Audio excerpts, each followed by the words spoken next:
Rachel Palmen and I work at the Open University of Catalonia in the Gender and ICT Research Programme, as well as at Notus Applied Social Research on different European projects looking at gender equality and integrating the gender dimension into research.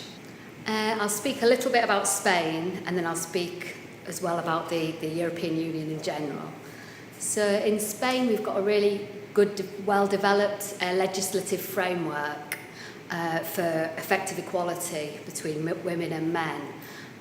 It's often held up as one of the best legal frameworks promoting gender equality at the European level.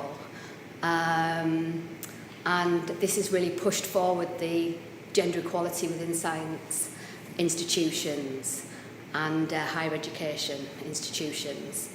And then within the European Union, we have lots of different European Commission funded projects which have not only tried to implement different gender equality plans, for example, in universities and research funding organisations, but have also tried to document this process and produce research looking at the different factors that have facilitated gender mainstreaming within science and technological institutions, as well as the different barriers that have impeded this process. So the different factors of resistance that have meant that gender mainstreaming might not have been effectively implemented within these different institutions. Specifically in terms of Spain, while we have a very good legislative framework, implementation has been quite patchy.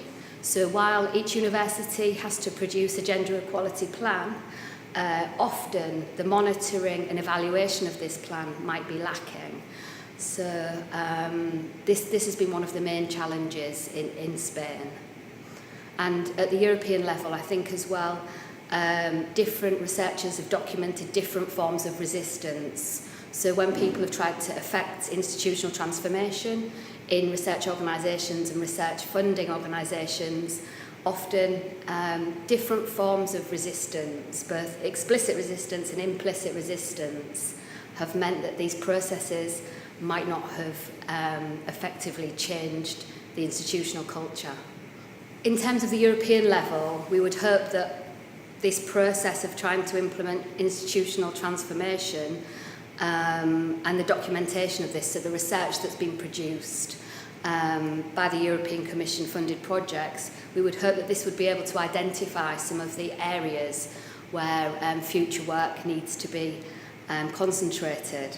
So an optimistic perspective might say that we would be able to identify exactly the problems people have found trying to affect institutional transformation, and that they would be able to intervene in these areas.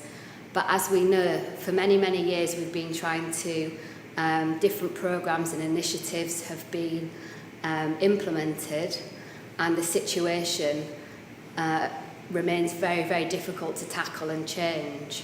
So the pessimistic approach would say maybe there won't be much change. But hopefully this research that's being done into these processes of change will lead to either a greater identification of where these processes of change have been held up, and where we can really more efficiently tackle the problems of gender bias within academia and innovation.